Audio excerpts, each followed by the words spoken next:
Hello and welcome back. Today, we're diving into something really cool, the Student Parliament, which is a huge part of the Curious Minds event. We're going to break down how it all works, what the real goals are, and, most importantly, how you can put together an argument that really lands. So let's jump right in. But first, let's start with a really big question. Just think about it for a second. How does a brilliant idea, whether it's a scientific breakthrough or a solution to a problem, actually become, well, real? How does it turn into a policy or a law that affects people's lives? Well, a huge part of the answer is through focused, organized debate. And that is exactly what the Student Parliament is designed for. It's a space to take these big, important ideas, especially the ones that matter to Jammu and Kashmir, and really put them to the test in a format that feels just like a real legislature. Okay, so we know it's a debate. But what's the actual point? What's the bigger goal here? Let's take a look at what this whole parliament thing is fundamentally trying to do. It's really about hitting three key things at once. First, it's about making your critical thinking skills razor sharp. Second, it gives you a real platform to practice speaking in a way that's powerful and persuasive. And third, it's about deepening your understanding of science in the real world. You're not just talking theory, you're arguing actual policy. All right, you can't just have a free-for-all, right? Every parliament needs rules, and this one's no different. To really make an impact, you've got to know the structure. So let's break down exactly how these debates are going to go down.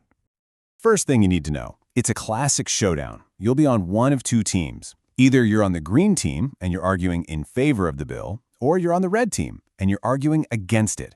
This setup really forces you to dig deep and defend a position, even if it's not one you'd normally agree with. Now, the flow of the debate itself is super specific and really fast-paced. It all kicks off when the speaker picks a bill at random.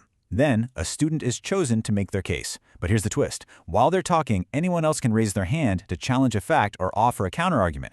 The speaker will let them jump in after the main speech is done, which keeps everybody engaged and on their toes. And of course, you're on the clock. You get a solid 2 minutes and 30 seconds for your main argument, so you got to make it count. If you want to jump in with a quick fact check or a counter, you get a sharp 30 seconds. And remember, you only get 2 chances to do that per person, so you have to be strategic. Use them wisely. Okay, so we've covered the how, but what about the what? What are you actually going to be debating? Let's take a look at the kinds of bills that are going to be on the floor. And listen, this is a really important point. These aren't just vague discussion topics. Every single one is framed as a hypothetical bill, like a real piece of law that could be passed. Your job is to step into the shoes of a policymaker and treat it with that same level of seriousness. You know what? The best way to get a feel for this is to just walk through an example. Let's imagine a bill about biofuels and see how the green and red teams might tackle it. So, picture this. The speaker stands up and announces the bill.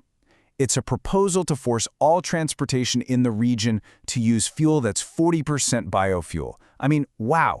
That is a bold, very specific, and definitely controversial idea. It's the perfect recipe for a great debate.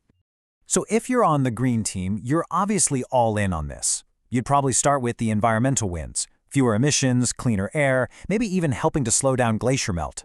Then you'd pivot to the economy, talk about all the new local jobs and how farmers could get a whole new stream of income. You see? You're connecting the dots between the environment, jobs, and technology. But hold on, because the red team isn't just going to let that slide. They're going to come back swinging with some serious counterpoints. They'd probably bring up engine damage, arguing that most vehicles just can't handle that kind of fuel blend. They'd question the efficiency of biofuel production itself and raise the really serious concern of using farmland for fuel instead of food.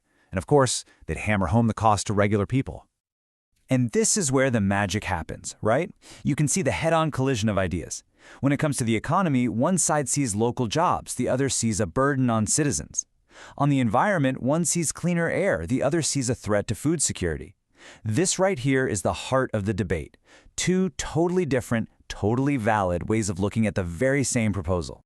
So, now that you've seen how both sides can build a pretty powerful case, the question is, how do you craft the argument that wins? What's your path to victory in this parliament? Well, here's the key thing to remember. It's not about being the loudest person in the room. The arguments that truly win are the ones built on a solid foundation of evidence and clear, logical reasoning. And here's the secret weapon. You have to really understand the other side's argument. If you know their weak spots, you can make your own points stronger and get your counterattacks ready to go. And that pretty much wraps up our breakdown. The stage is set, the rules are clear, and the topics are just waiting for you. The only thing missing now is your voice. The floor is officially yours. So the real question is, what are you going to build with it?